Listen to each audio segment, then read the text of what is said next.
अस्सलामुअलैकुम स्टूडेंट्स, बिस्मिल्लाहिर्रहमानिर्रहीम। आज हम अपने 9th क्लास के चैप्टर का आगाज करेंगे। Chapter number 3, media and its impact, media और उसका असर। जी, तो इसकी एक्सरसाइज में हमने ग्रामर वाले पार्ट को करना है। ठीक है, तो ग्रामर में जो हमारा आज का टॉपिक है वो काइंड्स ऑफ प्रोनाउंस है। ठीक है, तो काइंड्स ऑफ प्रोनाउंस में सबसे पहले पर्सनल प्रोनाउन आता है, फिर उसके बाद रिफ्लेक्सिव प्रोनाउन है और इंडेफिनिट प्रोनाउन है। तो ये तीन यहाँ पर पूछे गए हैं, तो हम इनके बारे में आज जानेंगे कि ये क्या है। ठीक है, सबसे पहले पर्सनल प्रोनाउन है। तो पर्सनल प्रोनाउन के बारे में जब हम बात करते हैं तो पर्सनल प्रोनाउन कहता है कि that is use for 3 person. ये 3 तरह के अशखास के लिए इस्तेमाल होते हैं। ठीक है, जिसमें फर्स्ट पर्सन, सेकंड पर्सन और थर्ड पर्सन।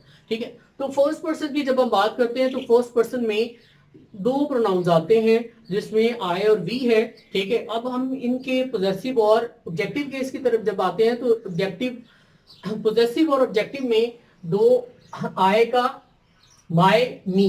ठीक है, तो यानी कि माई इसका पोजेसिव और मी जो है इसका ऑब्जेक्टिव केस होता है। इसी तरह जो है वी को देख लेते हैं, तो वी का, जी, तो इसमें वी को हम देख लेते हैं। तो वी का जो पोजेसिव और ऑब्जेक्टिव जो बनता है, वी आवर पोजेसिव केस है और इसका अस जो है ये इसका ऑब्जेक्टिव केस है। ठीक है, तो इसको हम मेंशन कर देते हैं यहाँ पे।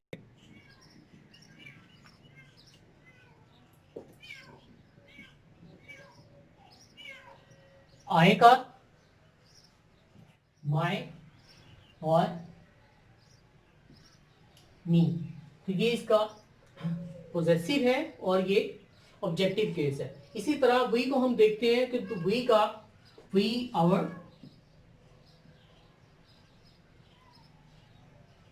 अस, ये इसका क्या है, ऑब्जेक्टिव केस है उनका।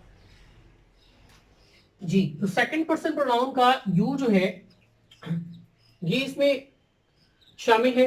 ठीक है, और उसके बाद इसमें यू का पोजेसिव जो होगा वो यूर है और इसका ऑब्जेक्टिव जो है वो यू है।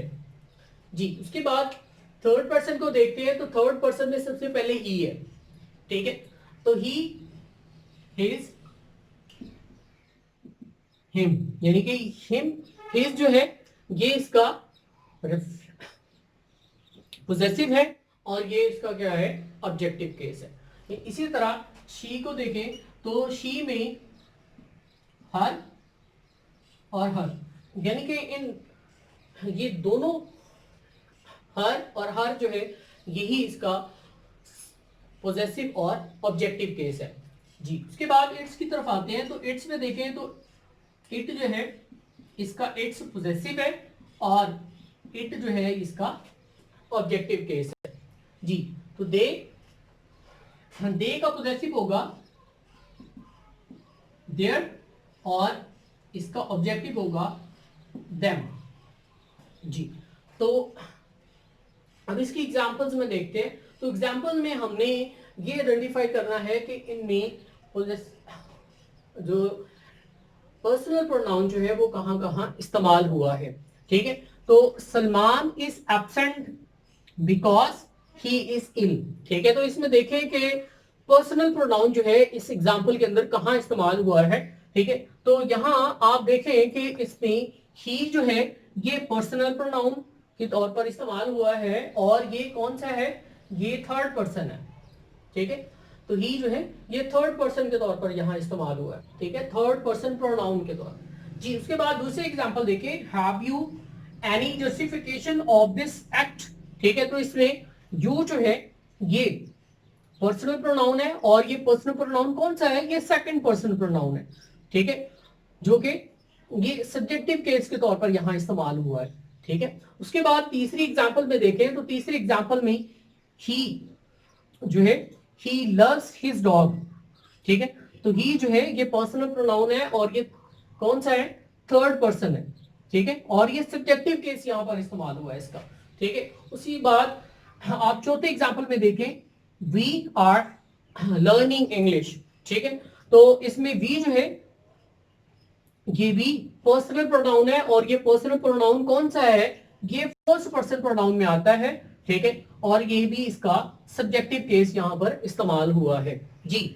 नेक्स्ट हम आते हैं रिफ्लेक्सिव प्रोनाउन की तरफ। तो रिफ्लेक्सिव प्रोनाउन क्या है, ठीक है, तो हमने इसमें ये देखना है कि रिफ्लेक्सिव प्रोनाउन है क्या, ठीक है, और इसका इस्तेमाल कैसे होता है जी। तो रिफ्लेक्सिव प्रोनाउन में कहता है कि सेल्फ और सेल्फ जो है ये दोनों रिफ्लेक्सिव प्रोनाउन है, ठीक है, सेल्फ और self from a noun are reflexive, ठीक है, तो ये दोनों क्या हैं, ये रिफ्लेक्सिव है, ठीक है, तो जब हम इनका इस्तेमाल प्रोनाउंस के साथ करते हैं तो ये रिफ्लेक्सिव प्रोनाउंस बन जाते हैं जी। उसके बाद दूसरे पॉइंट में देखें कि when the action is performed by the verb, ठीक है, यानी कि कोई भी काम जो परफॉर्म हो रहा है वो हमें किसके जरिए से पता चलेगा, वो हमें वर्ब के जरिए से पता चलेगा कि जो वर्ब इस्तेमाल हुआ है वर्ब हमें बताएगा कि कोई एक्शन इस सेंटेंस के अंदर मौजूद है जो कि परफॉर्म हुआ है या जो हो रहा है, ठीक है। उसके बाद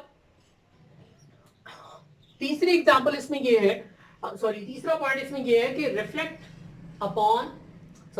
reflect back upon the subject, ठीक है, तो बैक अपॉन द सब्जेक्ट से मुराद ये है कि हमें जो कि एक्शन परफॉर्म हुआ है वो हमें इससे ये पता चलेगा कि हमें देखना किस तरफ है, हमें जांचना कैसे है कि वो एक्शन जो परफॉर्म हुआ है या हो रहा है या होगा वो किसने किया है, वो सब्जेक्ट ने किया है, यानी कि ये इशारा करेगा सब्जेक्ट की तरफ, ठीक है। और उसके बाद मजीद हम इसको एग्जाम्पल के जरिए से समझ लेते हैं कि I have done it my self. तो इसमें देखें कि अगर फर्ज किया कि हम इसको इंक्लूड नहीं करते माई सेल्फ को, ठीक है, तो पहले हम इतने एग्जाम्पल के ज्यादा ले लेते हैं, ठीक है, तो इसमें ये देखें आप कि आई हैव डन इट, ठीक है, तो इसमें आई जो है ये सब्जेक्ट है और हैव जो है ये हेल्पिंग वर्ब है। उसके बाद डन जो है ये क्या है जी, तो इसमें डन देखें, डन जो है ये क्या है, ये वर्ब है और यानी कि इसमें एक्शन मौजूद है, ठीक है, तो हमें ये तो कंफर्म हो गया कि सेंटेंस के अंदर जो है वो एक्शन मौजूद है, वो एक्शन परफॉर्म कौन कर रहे हैं, वो एक्शन परफॉर्म कर रहे हैं सब्जेक्ट, यानी कि जो भी एक्शन परफॉर्म होगा वो करेगा कौन, वो सब्जेक्ट करेगा, ठीक है। तो अब देखते हैं हम माई सेल्फ को, ठीक है, तो माई सेल्फ का यहाँ पर रोल क्या है, ठीक है, तो माई सेल्फ यानी कि अब हमें ये तो क्लियर हो गया कि ये रिफ्लेक्सिव प्रोनाउन है, ठीक है, तो नीचे आप देखें कि वो कहता है कि जो ना this is giving the stress, यानी कि ये स्ट्रेस दे रहा है। अब हम इसकी छोटी सी एग्जांपल यहाँ पे ले लेते हैं। घर के अंदर अगर किचन में फर्स्ट किया कि शीशे का ग्लास हमसे टूट जाए, ठीक है, तो मदर जो है वो पूछती है कि ये ग्लास किसने तोड़ा, ठीक है, अब ये बाय मिस्टेक हुआ, ये जैसे भी हुआ ये गलती थी, ठीक है, अब हमें इस चीज का डर होता है कि जो है ना मदर से हमें जो है ना वो डांट पड़ जाएगी, हम बताने के लिए तैयार नहीं होते, ठीक है। लेकिन इन अदर सेंस अगर हम ये देखें कि अगर हम घर के अंदर कोई भी अच्छा काम कर लेते हैं, ठीक है, अब उस अच्छे काम के नतीजे में किया तो हमने है, ठीक है, तो ये हमें आइडिया हो गया है कि हमने ये काम परफॉर्म किया है, ठीक है, एक्शन ये परफॉर्म कर दिया हमने, ठीक है, अब हमने उस एक्शन को जो है ना वादे करने के लिए हमने भी ये बताना है कि ये मैंने किया है, ठीक है। अब आप अपने आप को आइडेंटिफाई करवाने के लिए बार बार इस चीज पर स्ट्रेस दे रहे हैं कि जो काम जो अच्छा किया ना ये मैंने किया है ये, ठीक है, तो आप अपने आप को वादे करवाना चाह रहे होते हैं, ठीक है, या हम अपने आप को वादे करवाना चाह रहे होते हैं कि ये जो काम हुआ है ना ये अच्छा किया है, मैंने किया है ये, ठीक है, मुझे इसकी दाद मिलनी चाहिए। अब यहां पर मैंने किया और बार बार स्ट्रेस जो है ये क्या है, माई सेल्फ, ठीक है, और माई सेल्फ चूंकि ये रिफ्लेक्सिव प्रोनाउन हो गया और माई सेल्फ यानी कि रिफ्लेक्सिव प्रोनाउन का फंक्शन यहां पर ये है कि इसने इशारा करना है सब्जेक्ट की तरफ कि जो काम परफॉर्म हुआ है वो सब्जेक्ट ने किया है जी। तो उसके बाद हम इसकी मजीद एग्जांपल्स को समझ लेते हैं। तो अब आप ये देखें कि फर्स्ट एग्जांपल देखें इसमें कि यू आर हर्ट योरसेल्फ, ठीक है, अब इसमें योरसेल्फ जो है ये क्या है, रिफ्लेक्सिव प्रोनाउन है, ठीक है। उसके बाद सेकंड एग्जांपल में देखें कि the students can monitor themselves, ठीक है, अब इसमें देमसेल्फ जो है ये भी क्या है, रिफ्लेक्सिव प्रोनाउन है, ठीक है। उसके बाद थर्ड एग्जांपल में देखें कि थर्ड एग्जांपल में I will do it my self, ठीक है, इसमें भी माई सेल्फ जो है ये क्या है, रिफ्लेक्सिव प्रोनाउन है, ठीक है। तो जी, तो उसके बाद अब हमें ये जानना है कि रिफ्लेक्सिव प्रोनाउन है कौन से और ये कितने हैं, ठीक है। रिफ्लेक्सिव प्रोनाउन में नीचे इसकी लिस्ट दी हुई है, ठीक है, तो आप इसको देख लें कि myself, ourself, yourself, himself, herself, itself, ठीक है, और देम सेल्फ, एटीसी, ये सारे क्या हैं, ये रिफ्लेक्सिव प्रोनाउन है, ठीक है। तो अब हमने जी, तो ये हमने रिफ्लेक्सिव प्रोनाउंस भी जान लिए, ये कौन कौन से हैं जी स्टूडेंट्स।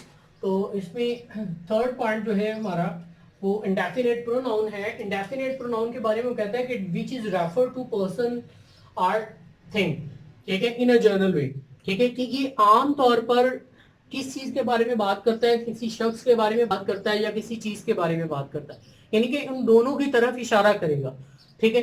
तो अब हम इसकी एग्जाम्पल के जरिए से इसका जायजा लेते हैं, ठीक है। अब यहाँ पर एग्जाम्पल जो आपके सामने दी हुई है कि ऑल वर सेव्ड, ठीक है, तो इसका मतलब क्या है कि सबको बचा लिया गया। अब यहाँ पर ऑल जो है ये किसी चीज की तरफ इशारा है, किसी शख्स की तरफ इशारा है, यानी कि ऑल। अब ये तो हमें पता चल गया कि ये इंडेफिनेट प्रोनाउन है यहां पर,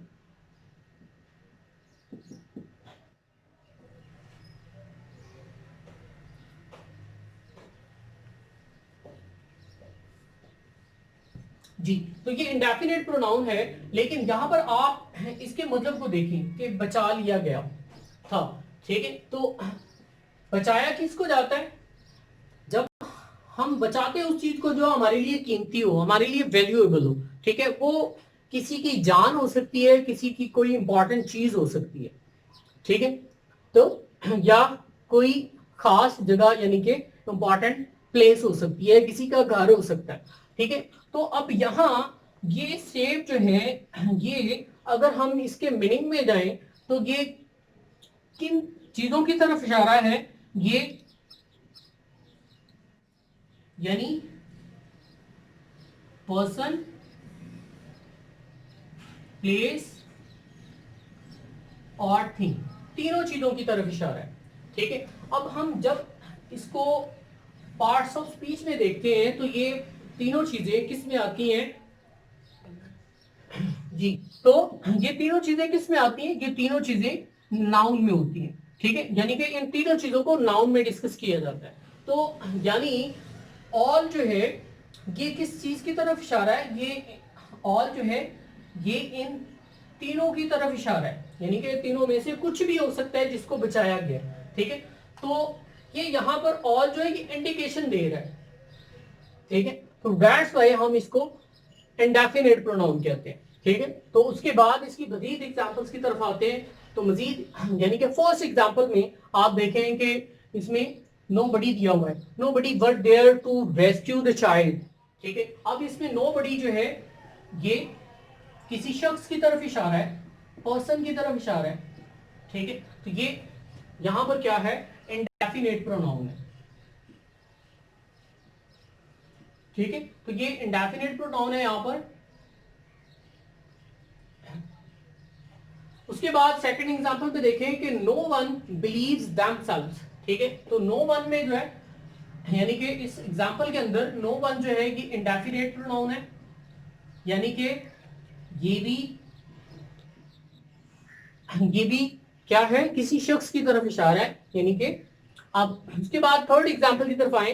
थर्ड एग्जांपल में दिया हुआ है कि समवन वेयर शी इज, ठीक है। तो समवन ये भी क्या है, यहां पर इंडेफिनेट प्रोनाउन है, ठीक है। समवन से मुराद किसी शख्स के बारे में बात हो रही है, किसी शख्स की तरफ इशारा मौजूद है, ठीक है।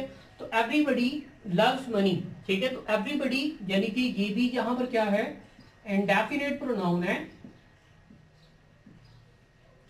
ठीक है जी। तो चार एग्जांपल्स के जरिए से हमें ये चीज वादे हो गई कि हमने किसी भी सेंटेंस के अंदर अगर हमें इंडेफिनेट प्रोनाउन को आइडेंटिफाई करना हो तो हम कैसे करेंगे, तो सबसे पहले उसके डेफिनेशन को ध्यान में रखना जरूरी है, ठीक है। उसके बाद आप उसकी एग्जांपल से एक दो माइंड में सेव कर लें जी।